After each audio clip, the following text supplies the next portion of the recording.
Hey guys, for this video we're going to take a look at this smoke and carbon monoxide alarm. I also want to go over a little fire safety and carbon monoxide safety information for you, because what's the point of having one of these if you don't know where to put it or what to do when it goes off. So we're going to talk about all this. Now, specifically this one is made by Kitty.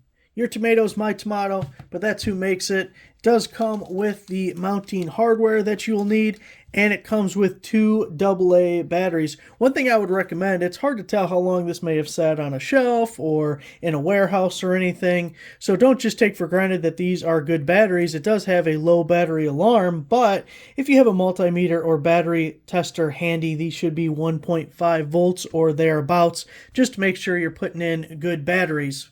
Now, if we look at the front here, we have a single button. It says push to hush and push to test weekly. So if this is going off, then you can push the button. It'll silence it for, I believe it said 9 minutes in the manual. Of course, if it goes off again after that 9 minutes, then it's a little bit more likely that you have an actual problem. If it's the smoke alarm going off and you know it's from cooking or something, it's less to worry about. If you don't know the source, obviously that's a problem. As far as the carbon monoxide, it's something that we can't smell, but does affect us as far as getting nauseous or having a headache or something. So if it goes off for the carbon monoxide, which again, it has voice prompts, it'll either tell you fire or carbon monoxide, you can hush it initially if you don't have any of those symptoms. But if it comes back on again, now we're going to worry about it and probably contact the fire department or whoever in your area. So the battery door is right here. And again, those two AA batteries will just slide there. We do have the mounting bracket back here. It just twists off. We have our screw holes, so we'll mount it to the wall. Then we can just slap this guy back on it, just like so. A little bit of information I want to give you. This is from the Illinois State Fire Marshal. So I know it's specific to Illinois, but it's general guidelines, and it's a good idea to look up your state and see exactly what they have to say. But just for general information, this says, carbon monoxide is an odorless, colorless gas created when fossil fuels such as gasoline, wood, coal, natural gas, propane, oil, kerosene, and methane burn incompletely. Heating and cooking equipment burning these types of fuels are potential sources of carbon monoxide. Vehicles or generators running nearby or in an attached garage can also produce dangerous levels of carbon monoxide. As the carbon monoxide detector should be approved by a national testing agency such as Underwriter Laboratories or similar and maintained in good working condition at all times. It's really important, especially, well, I guess in all cases, that it is UL listed, because, and you'll see that right here on the packaging, it probably says it on the back here if we weren't blocking it with the cover. See UL listed down at the bottom.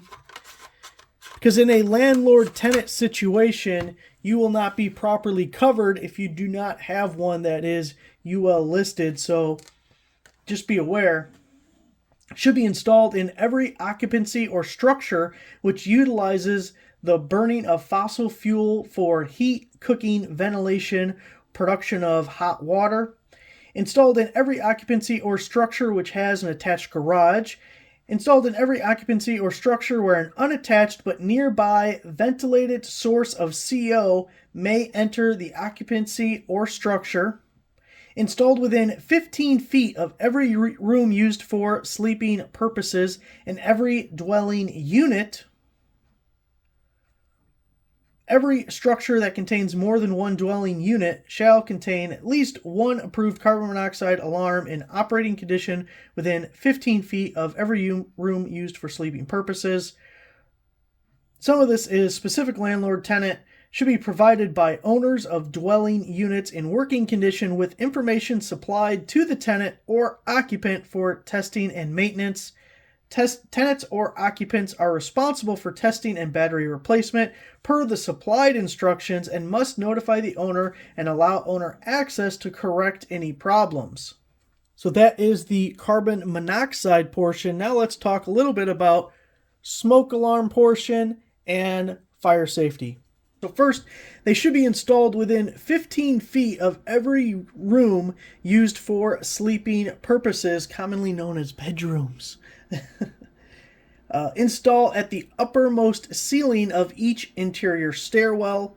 Smoke alarm should be installed on the ceiling at least 6 inches from the wall or on a wall located between 4 to 6 inches from the ceiling. Now, a little bit from the company themselves as part of the manual that you will receive. Smoke alarm procedure: never ignore the sound of the alarm. Smoke alarms are designed to minimize false alarms. Cigarette smoke will not normally set off the alarm unless the smoke is blown directly into the alarm. Combustion particles from cooking may set off the alarm. It is located too close to the cooking area. Large quantities of combustion particles are generated from spills or when boiling. Using the fan on a range hood, which vents to the outside, not recirculating type, will also help remove these combustion particles from the kitchen.